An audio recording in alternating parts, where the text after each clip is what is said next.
Hello, my name's Michael Conneely, and this video is for the Astrology and Healing newsletter for July 2018. And I'm feeling quite daunted how to get it all into this video, because the month of July has, well, I was going to say horrendous energies. It's utterly action-packed, and we could end up very harassed and frazzled, or worse.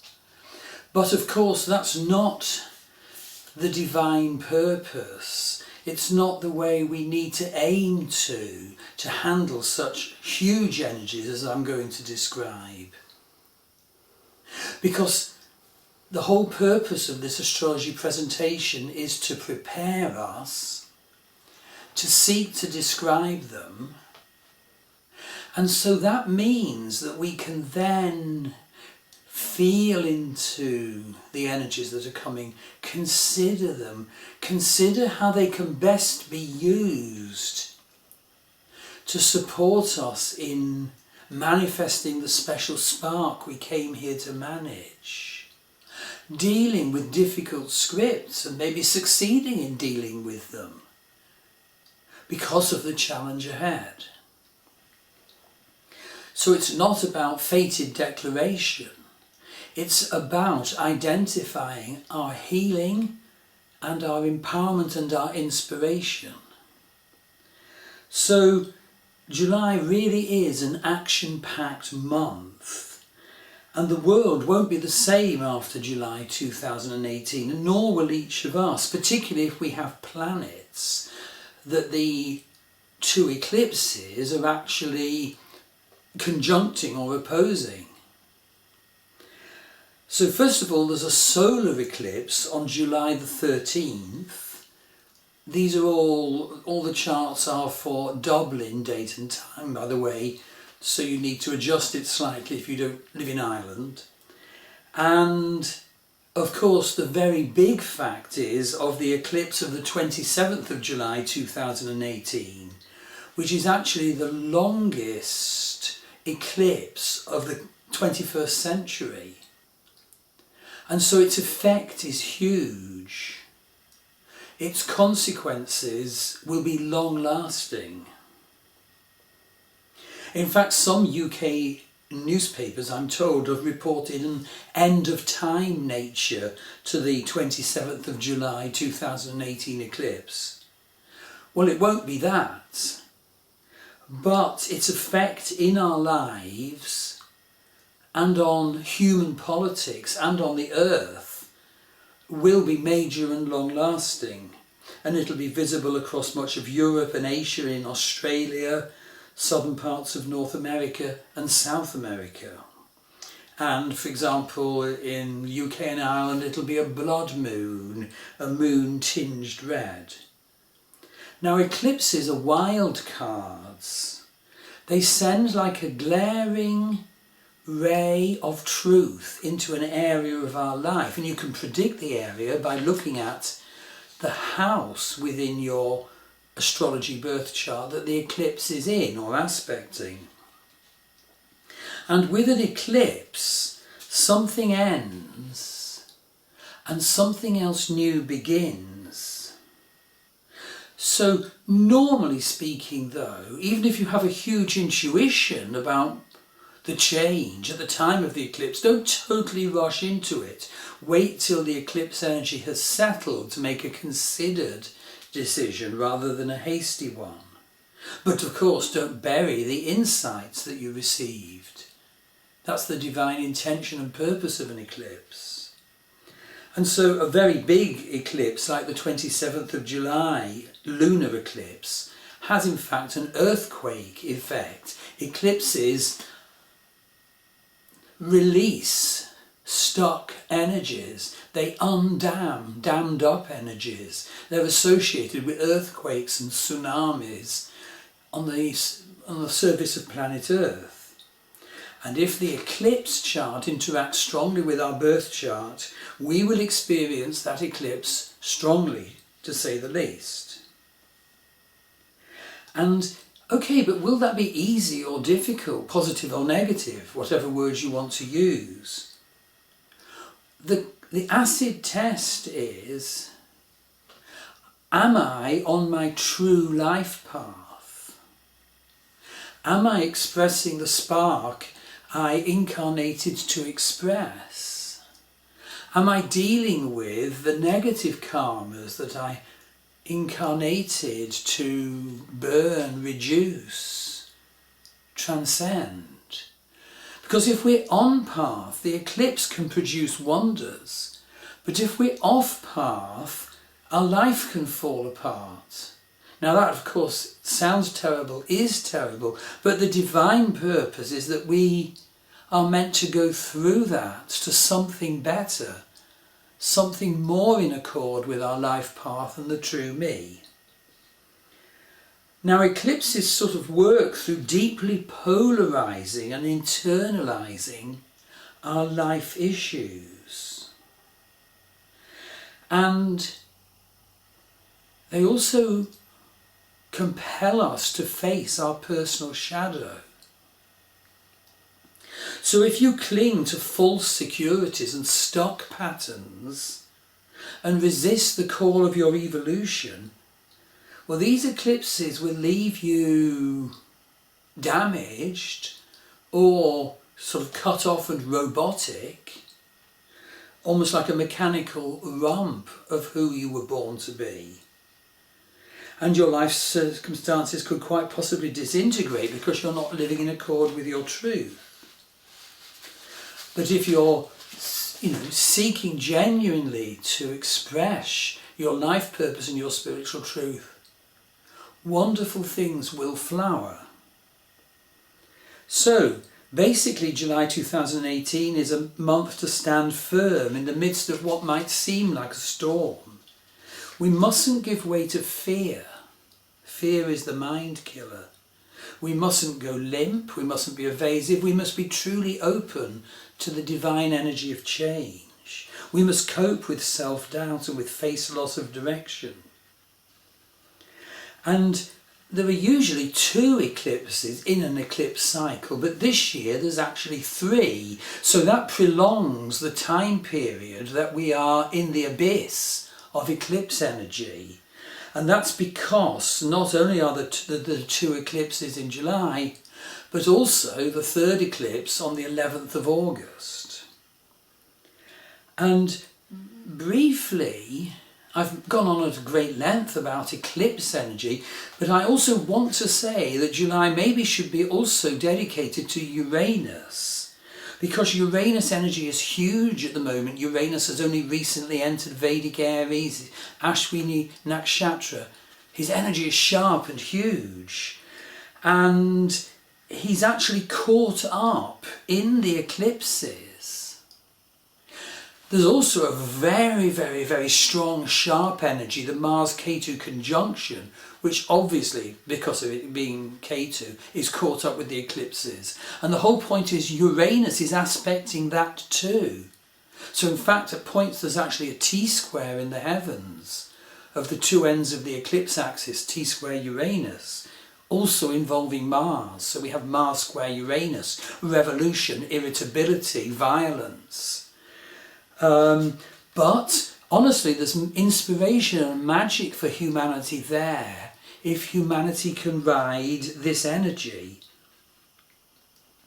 And so the whole point of this sort of astrological interpretation is, I don't want it to be formulaic, I don't want it to be complacent channel stuff, slogan after slogan. I'm trying to give good perception which can be used as the basis for healing and empowerment and your own personal evolution. And so in the blog that accompanies this video, I've listed the sort of questions to ask. It's my Star Wheel Astrology blog on WordPress. Star Wheel Astrology blog. Think questions like, how can I heal? How can I empower myself? How can I use these events to burn my negative karmas? How can I use these energies, including any terrible ones, to powerfully and beautifully manifest that special spark of incarnational destiny that drove my soul to incarnate in this life, this time.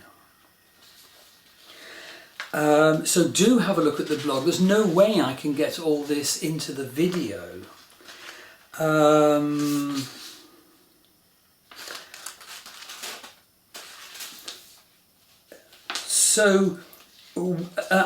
I don't want to say too much else about the eclipses, the 3 eclipses of this cycle, because actually there's a separate blog on each, there's a separate video on each, all being posted at the same time as this blog or very soon after. So I'm not going to read here for the video what's in the blog for this newsletter, all extensive stuff about the eclipses. So just to explain, a solar eclipse is when the moon comes between the sun and the earth. And so the moon is covering the sun, but a lunar eclipse is when the earth comes between the moon and the sun. So the earth casts its shadow on the face of the moon and can even blank it completely. And of course we have 2 solar eclipses and 1 vast lunar eclipse in this cycle. So you absolutely do need to check and know where the eclipse falls in your birth chart so that you can get a picture of what its message and purpose will be. Start to boost up your awareness, start to consider how you can work with it. So we feel eclipse energies at the time they're building, and of course we feel them at the time of the eclipse, and we can feel them afterwards, even for many years afterwards. Indeed, note that eclipses create a patch of stagnant energy on the point of the heavens they occupy, and when a planet transits that stagnant energy in a year or 2 or 3 to come, then it will be activated again. So I'll simply describe the locations of the 3 eclipses without going into their detail, because that's in the separate videos, it's in the separate blog.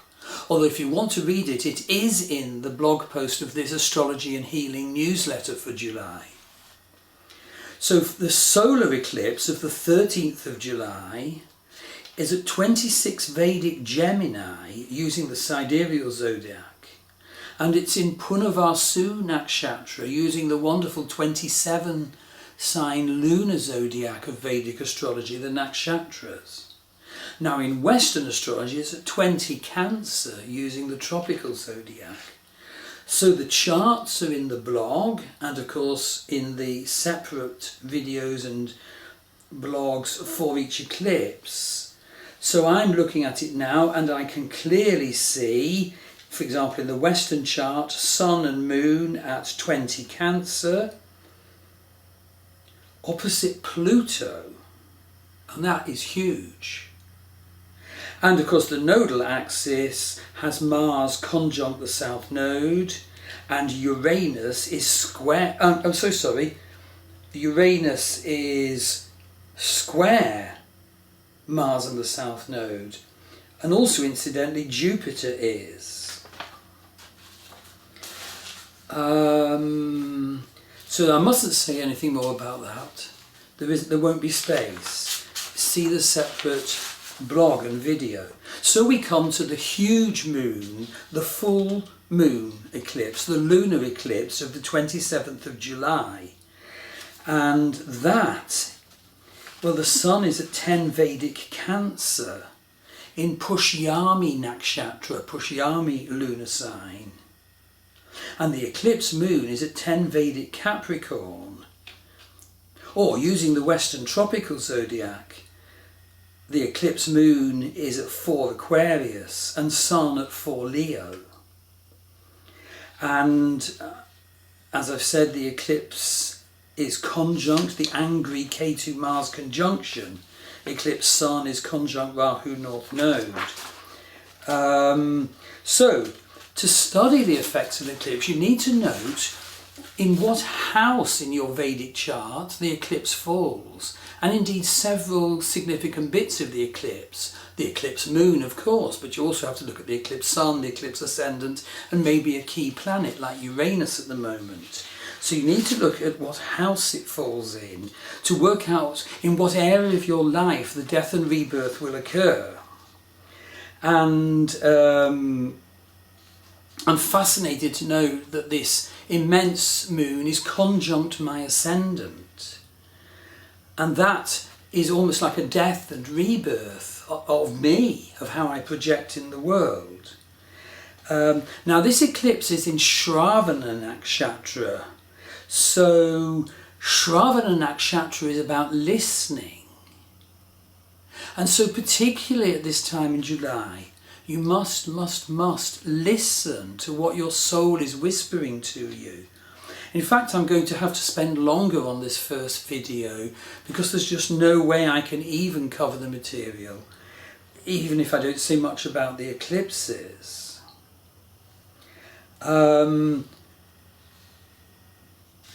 So in the blog post accompanying, I actually give a very simple one-size-fits-all statement of what it means to have eclipse in your 10th house or your 1st house or your 4th house or whatever. And then I follow that with a very simple one-size-fits-all statement of what it means to have the eclipse on your Sun or your natal Mercury, your natal Venus, etc. And if you see that this is upcoming, that the eclipse is on one of your planets, you absolutely need to really prepare and understand and get in touch with me for a reading. It's on my starwheelastrology.com website, my astrology readings website. So yes, there are simple meanings for what it means to have the eclipse on one of your planets in the accompanying blog.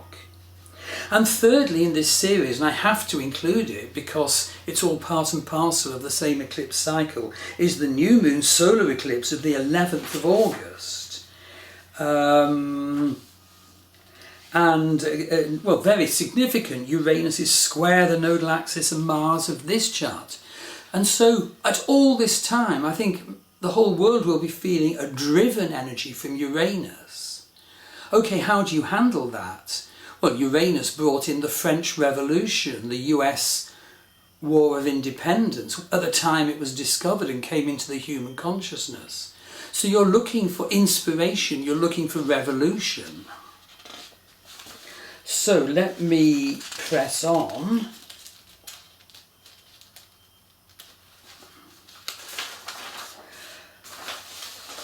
So the second topic, after topic 1 was eclipses, the second topic is huge in itself.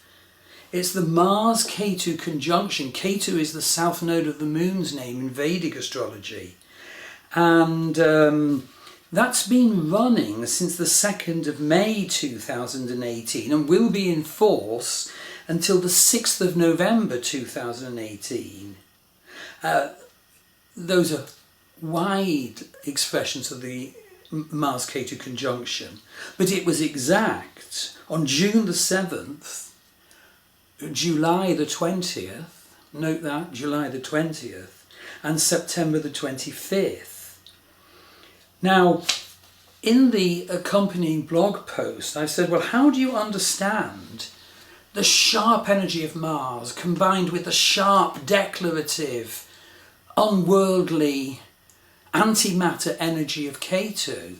How do you understand that combined energy in the world, in your life, and so forth? And so first of all, we can look at it at the human level. Well, I'm going to have to extend the video because I can't cover it within my normal 20-minute limit. So basically, at the ordinary human level, Mars is assertion, anger, aggression, exercise, activity, leadership. But when it's combined with Ketu at the lower level of consciousness, it's hostility and ill will, resentment, agitation and criticism. But positively, okay, this is an energy for technical skill. It's in Capricorn, remember, Mars-Ketu conjunction in Capricorn. And I've also found that it opens up, because it's inspirational and it's technical, it supports magic. And I've actually invented a magical will course during the Mars-K2 conjunction. Already 14 people have done it. And basically it involves visualizing your true self, making connection with your true self, and then using magical techniques to sustain that. Because so often when we make energetic and visionary connections, they can fritter away, we can go back to the normal. So that's Mars-K2 at the human level. But we also need to look at the Mars-K2 conjunction at the social and political level. And I'm taking as a case example the recent Turkish election. So on June the 24th, Turkey chose a day with these dreadful energies of Mars-K2 conjunction, and so the minds of the citizens were very disturbed and made aggressive by that energy. And to make matters more difficult for the mind, the moon had just started its transit through the 3 difficult signs that exist at the moment. 3 difficult signs the moon encounters every lunar month. So first of all it hits Scorpio, where he's debilitated. Then he moves on into Sagittarius, which is now at the moment occupied by retrograde Saturn. Then he moves on to Capricorn, which is occupied by the Mars-K2 conjunction that we're now talking about. And those two combined at the date chosen by the Turkish government for the election. And so there's been a lot of fear and disbelief and aggression. And of course, it's a very bad energy to address Turkey's difficulties of massive currency devaluation, the weird situation of being originally a NATO member, yet embracing